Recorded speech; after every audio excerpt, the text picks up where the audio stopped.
अस्सलाम वालेकुम। तो आज हम स्टार्ट कर रहे हैं अपना chapter number 9 team management, business management and behavioural studies की पास्ट पेपर सीरीज़।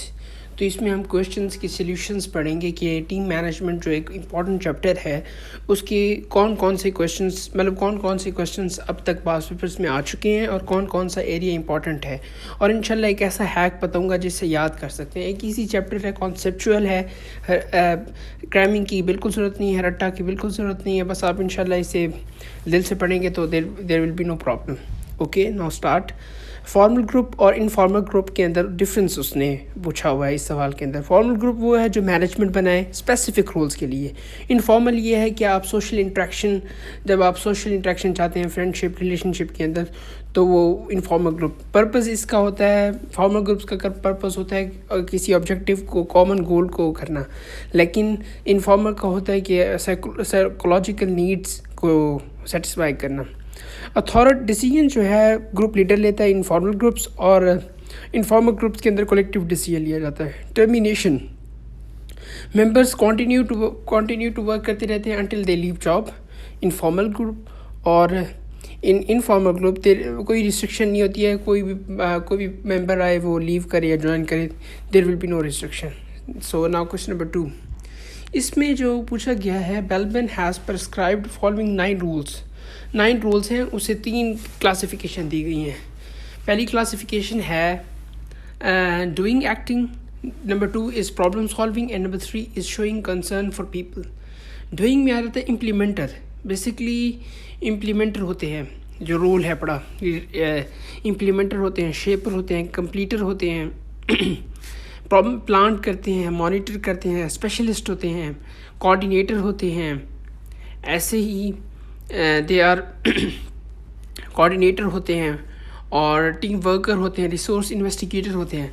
अच्छा, इसमें प्रॉब्लम सॉल्विंग के जितने भी रोल्स हैं उसकी स्ट्रेंथ्स और उसकी वीकनेसेस को भी डिस्कस किया गया है। प्लांटर जो होता है वो डिफ़िकल्ट प्रॉब्लम्स को डील करता है और प्रॉब्लम्स को डील करते हैं विद क्रिएटिव आइडियाज़, लेकिन उसकी वीकनेस यही होती है कि वो पुअर कम्युनिकेटर होता है, इम्प्रैक्टिकल होता है ऑफन, और इग्नोर करता है डिटेल्स को।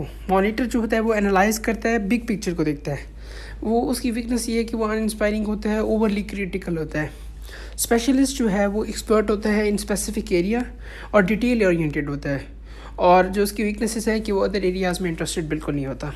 सो नंबर 3, इसमें ग्रुप डायनामिक्स की डेफिनेशन को पूछा गया है। ग्रुप डायनामिक्स क्या है? Is study of interaction and forces operating with in the group. मतलब जो ग्रुप के अंदर कॉन्टेक्स्ट के अंदर जो भी चीज़ें हैं, इंटरनल स्ट्रक्चर है, कंपोजिशन है, मैनर है, इन सारी चीज़ों को ग्रुप डायनामिक्स कहते हैं। और कैसे ग्रुप के अंदर लोग इंटरेक्ट करते हैं, उसका कल्चर क्या है, इस सारी को ग्रुप डायनामिक्स कहते हैं। तो फैक्टर्स, वो कौन से फैक्टर हैं जो इफ़ेक्टिव ग्रुप कोहेसिवनेस क्रिएट करते हैं? बेसिकली स्मॉल ग्रुप हो, होमोजेनियस ग्रुप पीपल हो, मतलब सारे जितने भी हों उनकी सेम क्वालिफिकेशन, मतलब सेम उनका गोल सेम हो। इफेक्टिवनेस, लीडरशिप की बड़ी इंपॉर्टेंस है। रिक्वायरमेंट जो है ऑफ टास्क कोहेशन अमंग सारे मेंबर्स के लिए सिग्निफिकेंस क्रिएट करे। अच्छा, कंपटीशन भी मैटर करता है इस चीज़ में। So now we start, and अब हम देखेंगे कि जो हमने रोल्स पढ़े थे उनकी स्ट्रेंथ्स क्या हैं। जो इम्प्लीमेंटर होता है वो capable of putting basic idea, वो प्रैक्टिकल करता है, जो आपने आइडियाज़ क्रिएट किए हैं उसे प्रैक्टिकली वो ऑपरेट करके देगा। शेपर जो है वो शेप करता है, देखें, actively strives to achieve group questions and progress shape करता है। कंप्लीटर जो है वो अपनी रिस्पॉन्सिबिलिटीज़ से माइंड प्रॉब्लम्स को सॉल्व करता है और इंश्योर करता है कि टास्क कंप्लीट हो जाए। प्लांट जो करता है वो बेसिकली क्रिएटिव आइडियाज़ देता है। मॉनिटर एनालाइज करता है। स्पेशलिस्ट जो है वो नॉलेज और डिटेल प्रोवाइड करता है। कोऑर्डिनेटर टीम को कोऑर्डिनेट करता है towards the goal. Team worker जो है वो गुड रिलेशंस के लिए इंपॉर्टेंस क्रिएट करता है। रिसोर्स इन्वेस्टिगेटर जो है ना वो नेटवर्क्स क्रिएट करता है और तमाम नेटवर्क्स को उनकी स्पेसिफिक देता है। अच्छा, अब जो क्वेश्चन नंबर 5 है उसके अंदर ये पूछा गया कि ना एक स्पेसिफिक सिनेरियोज दिए गए हैं और उनसे पूछा गया कि ये ग्रुप है या टीम है। तो ग्रुप और टीम का भी इस क्वेश्चन के बाद आपको फ़र्क पता चल जाएगा।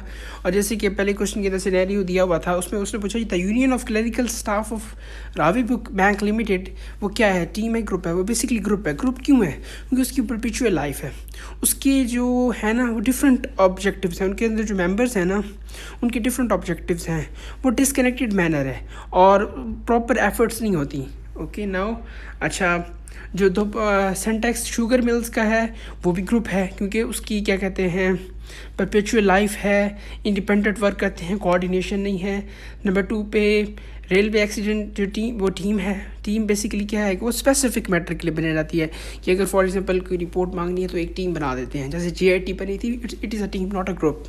तो इसी तरह ये नंबर 4 भी है एशियन गेम्स का, ये भी गेम, ये बेसिकली आपको एक स्पेसिफिक ऑब्जेक्टिव के लिए बनाई गई है और ये ख़त्म हो जाएगी, ये इसकी मतलब लाइफ भी लिमिटेड है। नाउ क्वेश्चन नंबर 6 जो बिल्कुल आखिरी है, इसमें उसने पूछा कि वो लीडरशिप फॉर्मल ग्रुप को एक इम्पोर्टेंस क्या देती है, कि मतलब क्या चीज़ें इंपॉर्टेंट है इफेक्टिवनेस के लिए। तो क्लियर पर्पस होना चाहिए, इफ़ेक्टिव लीडरशिप होनी चाहिए, अथॉरिटी का एरिया डिफाइंड होना चाहिए, सॉफ्ट स्किल्स होनी चाहिए, अच्छा स्ट्रॉन्ग ग्रुप लॉयल्टी हो, टाइम स्केल दिया जाए, कम्युनिकेशन इफ़ेक्टिव हो। तो ये तमाम चीज़ें जो मैटर करती हैं, ये मैंने तकरीबन कोई 5 मिनट की वीडियो बनाई है। इंशाल्लाह इसमें आपकी तमाम कॉन्सेप्ट्स क्लियर हो जाएंगे।